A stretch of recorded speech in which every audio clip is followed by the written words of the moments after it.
नमस्कार। कैसे हैं आप सभी? स्वागत है आपका YouTube पर मेरे एक और नए वीडियो में।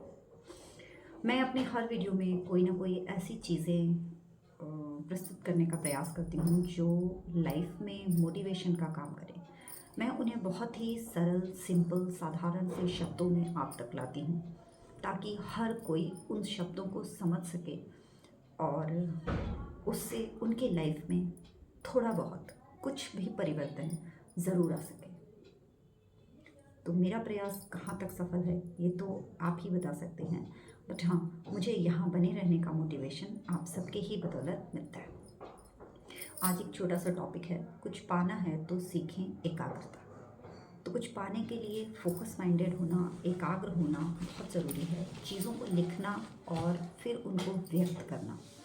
तो जब हम इस तरीके से करते हैं तभी हम थोड़ा बहुत कुछ समझ पाते हैं, जान पाते हैं। तो किस तरीके से आप अपने फोकस को बढ़ा सकते हैं, कैसे आपका फोकस बढ़ सकता है, फोकस बढ़ाकर किसी भी लक्ष्य को किस तरीके से पाया जा सकता है।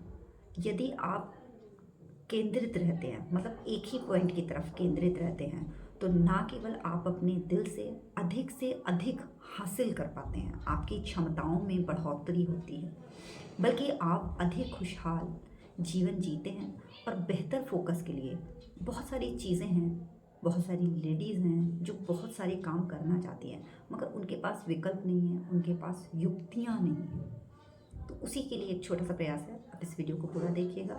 अपने लक्ष्यों को जानना बहुत ज़रूरी है। ये एक पहला पॉइंट है कि आप अपने लक्ष्यों को जानें कि आपका लक्ष्य क्या है। बहुत से लोग काम तो बहुत कुछ करना चाहते हैं, बट उन्हें पता नहीं होता है कि वो क्या करना चाह रहे हैं। आपको पता है कि आप बहुत सफल लोगों में अपने लक्ष्यों को एक कागज़ पर सबसे पहले तो आप लिखें। जब आप बहुत सफल लोगों के साथ रहना चाहते हैं, आगे बढ़ना चाहते हैं, तो अपने लक्ष्यों को आपको लिखना ज़रूरी है।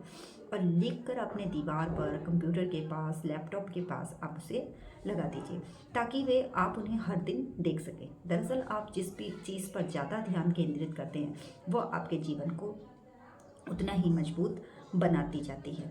ठीक है, फिर जितना अधिक आप अपने लक्ष्य को देखते हैं उतना ही अधिक वो आपके दिमाग से परिचित होते जाते हैं और बार बार वो चीज़ें आपके दिमाग में चलती रहती हैं, है ना। तो इसलिए उन्हें बार बार देखना, लिखना, पढ़ना बहुत ज़रूरी है। यदि आप प्रतिदिन अपने लक्ष्यों से जुड़े रहेंगे तो आप खुद को अपने लक्ष्यों, अपने सपनों को के साथ अधिक जुड़ा हुआ महसूस कर पाएंगे। इसलिए एक स्पष्ट लक्ष्य निर्धारित करें और उसे लिखें ज़रूर। जो भी आपका लक्ष्य है, जो भी आपका गोल है, जो भी आपका टारगेट है, वो ऐसा होना चाहिए जो एकदम ज्वलंत होना चाहिए। वो आपको नींद में भी जगा के रखे, इन नींद में भी आप उस लक्ष्य पर फोकस माइंड रहें। ऐसा लक्ष्य होना चाहिए। अपने जेब में, बटुए में जो भी रखते हैं, ठीक है, उन समस्त वस्तुओं में लिखने का एक प्रभावी तरीका भी एक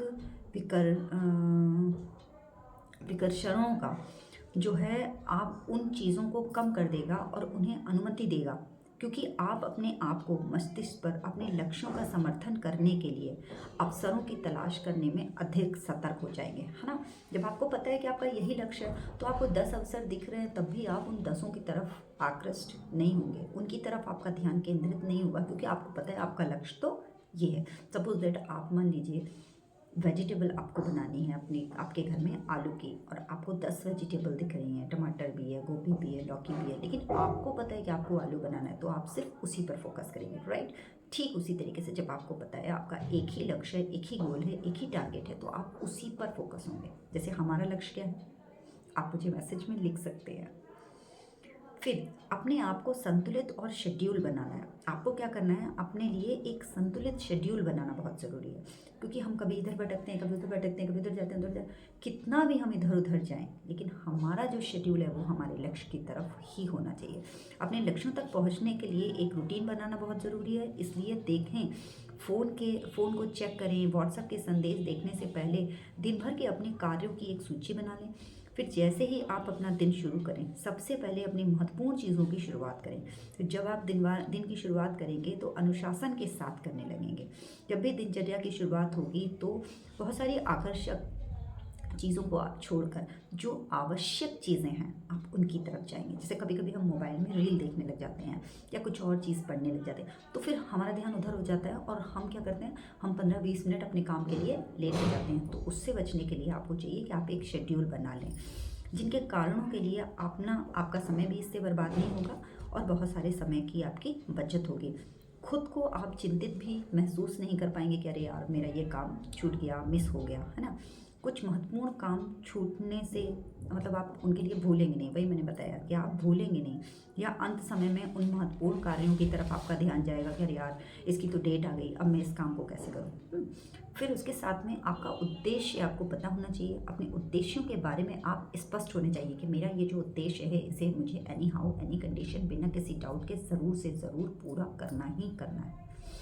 अधिकांश सफल लोग क्या करते हैं, उन्हें क्या करना है, वो अपने उद्देश्यों के प्रति अपने ध्यान को, अपने माइंड को सेट रखते हैं, अपना दिमाग उसी चीज़ पर लगाते हैं, पूरा फोकस इधर उधर छोड़कर। जैसे एक तीरंदाज जब तीर छोड़ता है तो उसका निशाना क्या, उसका जो भी निशाना होता है, जो भी उसका टारगेट होता है, उसका पूरा फोकस उधर होता है। जैसे आपने अर्जुन की कहानी सुनी है कि मछली की आँख पर ही ध्यान था, चिड़िया के आँख पर भी उनका फोकस था, बाकी सबका फोकस पेड़ों में, पत्तों में था, है ना। एक छोटी सी चीज़ आपने ज़रूर सुनी होगी। फिर क्या है, आप में कितनी ही भी बाधाएं क्यों ना आए, कितनी भी मुश्किलें क्यों ना आए, आपका उद्देश्य की भावना ही आपके जीवन को खुशी देती है। आपका उद्देश्य है कि आपको कोई चीज़ पानी है, कोई लक्ष्य पाना है, आपका कोई गोल है, कोई टारगेट है, कोई भी उद्देश्य है, आप उससे कभी भटकेंगे नहीं, क्योंकि वो एकदम स्पष्ट है।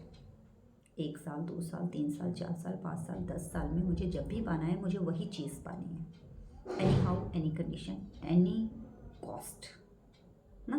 तो आप वहीं लगे रहेंगे। दूसरा, खुद को तरोताज़ा करने के लिए समय ज़रूर निकालें, खुद को फ्रेश फील करें। तो इसके लिए हमारे पास मेडिटेशन है, शून्य मेडिटेशन, उसका सहारा ले सकते हैं और उसके माध्यम से हम अपने आप को तरोताज़ा महसूस करा सकते हैं। इस शेड्यूल में आप कुछ एक्टिविटीज़ को फॉलो कर सकते हैं, कुछ अच्छी चीज़ें पढ़ सकते हैं, कुछ अच्छी चीज़ें देख सकते हैं, कुछ बुक रीडिंग कर सकते हैं, कहीं से कुछ ज्ञान, एजुकेशन कुछ भी ले सकते हैं। इवनिंग में शाम 7 बजे वाला सेशन सुन सकते हैं या किसी रिपीट टेलीकास्ट को सुन सकते हैं, है ना। ऐसी बहुत सारी चीज़ें हैं जो आपको अपने आप को तरोताज़ा, क्योंकि कभी कभी जब हम फील्ड में निकलते हैं तो हम बहुत ज़्यादा जो है नेगेटिव हो जाते हैं, बहुत सारी ना सुन लेते हैं, बहुत सारी चीज़ें ऐसी हो जाती हैं कि हमको लगता है अब तो ये दिमाग एकदम फट जाएगा और हम जो करने चले हैं हमें उसे छोड़ देना चाहिए।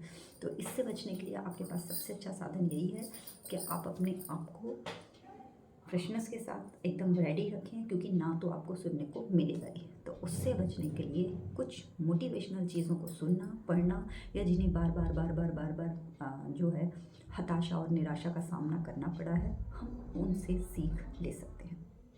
और एक लक्ष्य, एक ध्यान पर तभी आप केंद्रित हो सकेंगे जब आप इधर उधर भटकना बंद करेंगे। बहुत से लोगों का होता है, थोड़े दिन इस काम को किया, उसमें सक्सेस नहीं मिला, इनकम नहीं आया, तो हमने उसे छोड़ दिया। फिर दूसरा काम कर लिया, उसमें भी नहीं मिला तो वो भी छोड़ दिया। तीसरा दिन तीसरा काम कर लिया, उसमें भी सक्सेस 6-7 महीने में नहीं मिला तो उसे भी छोड़ दिया। लेकिन सक्सेस वहीं मिलती है जहाँ हम निरंतर प्रयास करते हैं, तभी तो लोग हमको जानते हैं। अब आप यहाँ गए, यहाँ 4 लोगों ने आपको जाना, आपने छोड़ दिया। फिर दूसरी जगह 4 लोगों ने आपको जाना, छोड़ दिया। फिर तीसरी जगह 4 लोगों ने आपको जाना, आपने छोड़ दिया। लेकिन जब आप लगातार एक ही फील्ड में एक ही जगह पर डटे रहते हैं तो वहाँ पर 4 से 8, 8 से 16, 16 से 32 ऐसे लोग आपको जानते हैं। इसलिए एक ही जगह ध्यान लगाइए, एक ही लक्ष्य पर ध्यान लगाइए और निरंतर उस काम को लगातार करते रहिए। वीडियो अच्छा लगा हो तो चैनल को वीडियो को लाइक, शेयर, सब्सक्राइब जरूर कीजिएगा। चैनल को सब्सक्राइब करना बिल्कुल मत भूलिएगा और इसी तरह मेरा साथ देने के लिए आपका धन्यवाद। Thank you so much.